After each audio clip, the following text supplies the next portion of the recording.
This is Filmmasters, and on this episode, we're going through a little bit of an unboxing of the new DJI Phantom 4 Pro Obsidian Plus.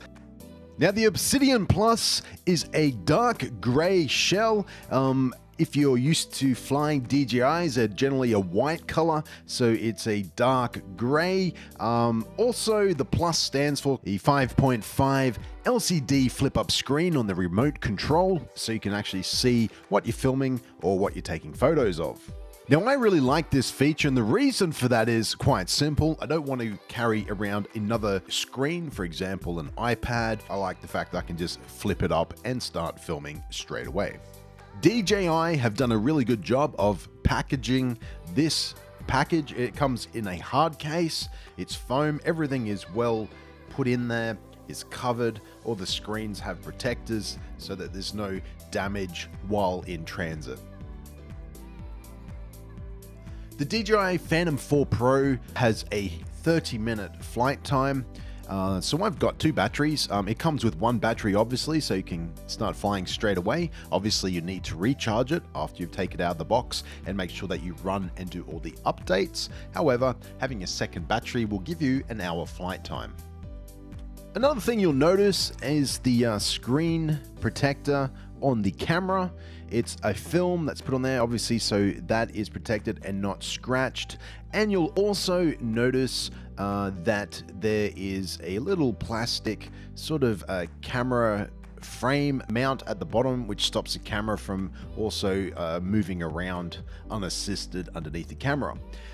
Another thing is you get two sets of blades for different, obviously color-coded for left and right, or front and back.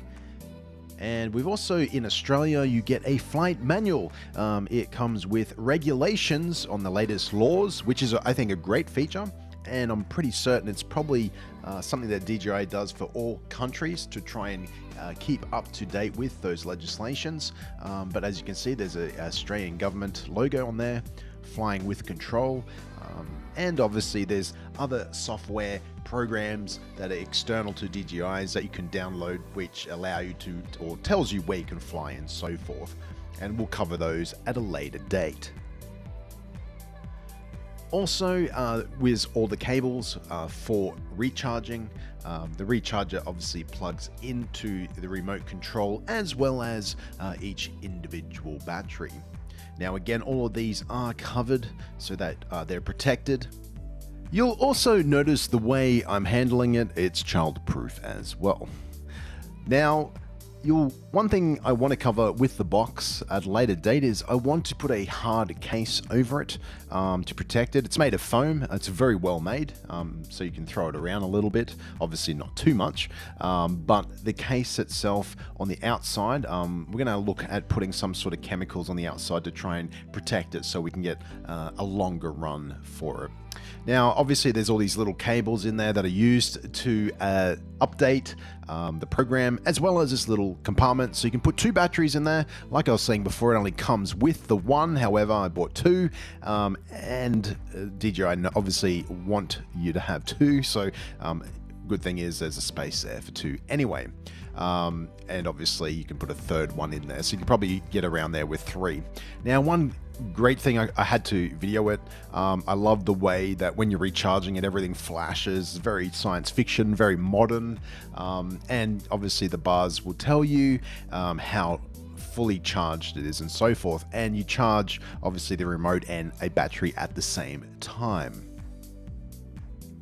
Now, doing the updates, it's just a matter of plugging it in, using Wi-Fi. I was using a Wi-Fi connection through my house and doing some upgrades. And here I am doing an upgrade to the firmware for the very first time. Obviously, you need to make sure that you are logged into DJI. And this is the camera starting for the very first time and capture. And as you can see the updates going on. So that is the unboxing. It's very brief. I didn't want to go too much into depth with it. However, we're going to be getting together and we're going to be using the DJI to do certain things, and who knows, we might even be able to do some effects and After Effects with it. So until next time, if you want to become a Filmmaster subby, it's pretty simple. Subscribe to the channel, like us on Facebook and or on Twitter. Until next time, don't just film it, master it.